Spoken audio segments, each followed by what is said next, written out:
ಎಲ್ರಿಗೂ ಸ್ವಾಗತ.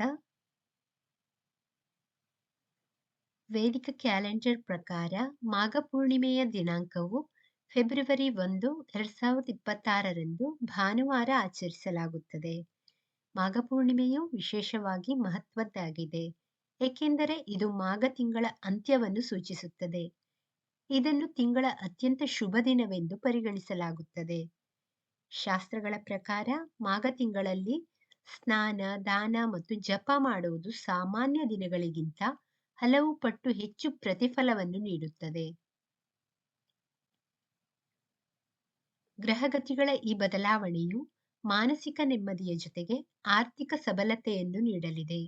ಒಟ್ಟಾರೆಯಾಗಿ ಈ 6 ರಾಶಿಯವರಿಗೆ 2026ರ ಈ ಅವಧಿಯು ಪ್ರಗತಿಯ ಹಾದಿಯನ್ನು ಸುಗಮಗೊಳಿಸಲಿದೆ. ಜ್ಯೋತಿಷ್ಶಾಸ್ತ್ರದ ಲೆಕ್ಕಾಚಾರದಂತೆ ಈ ದಿನ ಚಂದ್ರನು ತನ್ನ ಸ್ವಂತ ರಾಶಿಯಾದ ಕಟಕದಲ್ಲಿ ಸಂಚರಿಸಲಿದ್ದು ಪ್ರೀತಿ ಯೋಗವನ್ನು ಸೃಷ್ಟಿಸಲಿದ್ದಾನೆ. ಇದರೊಂದಿಗೆ ಮಕರ ರಾಶಿಯಲ್ಲಿ ಬುಧ ಮತ್ತು ಶುಕ್ರ ಗ್ರಹಗಳ ಮಿಲನವಾಗಿದ್ದು ಅತ್ಯಂತ ಮಂಗಳಕರವಾದ ಲಕ್ಷ್ಮೀನಾರಾಯಣ ಯೋಗವು ಸೃಷ್ಟಿಯಾಗಲಿದೆ. ಈ ಶುಭಯೋಗಗಳ ಪ್ರಭಾವದಿಂದ ವಿಶೇಷವಾಗಿ 6 ರಾಶಿಯವರಿಗೆ ಆರ್ಥಿಕ ಬಲ ಹಾಗೂ ಸುವರ್ಣ ಅವಕಾಶಗಳು ಲಭಿಸಲಿವೆ. ಹಾಗಾದರೆ ಆ 6 ರಾಶಿಗಳು ಯಾವುವು ಎಂಬುದನ್ನು ನೋಡೋಣ ಬನ್ನಿ. ಮೇಷರಾಶಿ.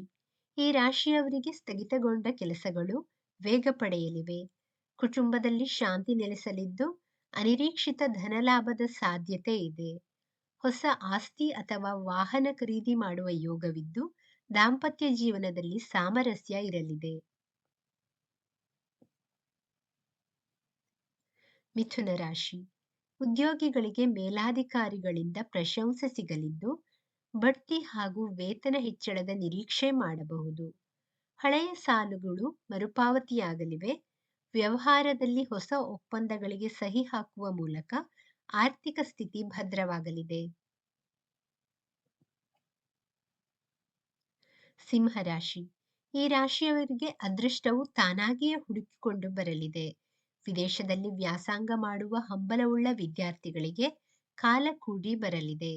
ಹೊಸ ಉದ್ಯಮ ಆರಂಭಿಸಲು ಕುಟುಂಬದ ಸಂಪೂರ್ಣ ಸಹಕಾರ ಸಿಗಲಿದ್ದು ಹೊಸ ಆದಾಯದ ಮೂಲಗಳು ಸೃಷ್ಟಿಯಾಗಲಿವೆ.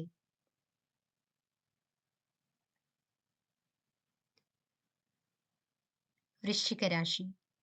ಬುಧ ಶುಕ್ರರ ಸಂಯೋಗವು ನಿಮ್ಮ ಆದಾಯದ ಮೇಲೆ ಧನಾತ್ಮಕ ಪರಿಣಾಮ ಬೀರಲಿದೆ.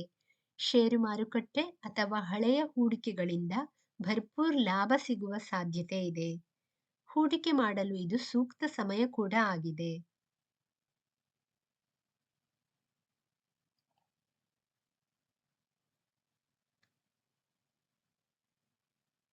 ಹತ್ತು ಪಟ್ಟು ಹೆಚ್ಚು ಫಲ.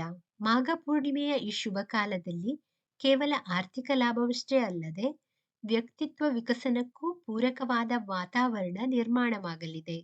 ಈ ಅವಧಿಯಲ್ಲಿ ಕೈಗೊಳ್ಳುವ ಯಾವುದೇ ಧಾರ್ಮಿಕ ಕಾರ್ಯಗಳು 10 ಪಟ್ಟು ಹೆಚ್ಚು ಫಲವನ್ನು ನೀಡುತ್ತವೆ ಎಂಬ ನಂಬಿಕೆ ಇದೆ. ವಿಶೇಷವಾಗಿ ಧನು ಮತ್ತು ಮೀನರಾಶಿಯವರಿಗೂ ಸಹ ಈ ಗ್ರಹಗತಿಗಳ ಬದಲಾವಣೆಯು ಸಕಾರಾತ್ಮಕ ಶಕ್ತಿಯನ್ನು ನೀಡಲಿದ್ದು ವೃತ್ತಿ ಜೀವನದಲ್ಲಿನ ಗೊಂದಲಗಳು ಬಗೆಹರಿಯಲಿವೆ. ಸಮಾಜದಲ್ಲಿ ಗೌರವ ಪ್ರತಿಷ್ಠೆ ಹೆಚ್ಚುವುದರ ಜೊತೆಗೆ ದೀರ್ಘಕಾಲದ ಆರೋಗ್ಯ ಸಮಸ್ಯೆಗಳಿಂದ ಮುಕ್ತಿ ಪಡೆಯಲು ಈ ಸಮಯವು ಅತ್ಯಂತ ಪ್ರಶಸ್ತವಾಗಿದೆ.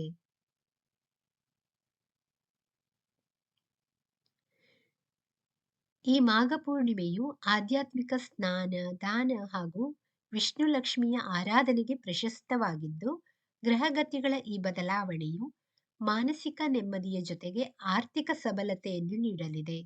ಒಟ್ಟಾರೆಯಾಗಿ ಈ 6 ರಾಶಿಯವರಿಗೆ 2026ರ ಈ ಅವಧಿಯು ಪ್ರಗತಿಯ ಹಾದಿಯನ್ನು ಸುಗಮಗೊಳಿಸಲಿದೆ. ಸ್ನೇಹಿತರೆ, ಮಾಹಿತಿ ಇಷ್ಟವಾದಲ್ಲಿ ದಯವಿಟ್ಟು ವಿಡಿಯೋವನ್ನು ಲೈಕ್ ಮಾಡಿ, ಚಾನಲ್ ಅನ್ನು ಸಬ್ಸ್ಕ್ರೈಬ್ ಮಾಡಿ. ಕೇಳಿದ್ದಕ್ಕಾಗಿ ಧನ್ಯವಾದಗಳು. Thank you for watching. Please like, share, comment and subscribe to Ayushvani.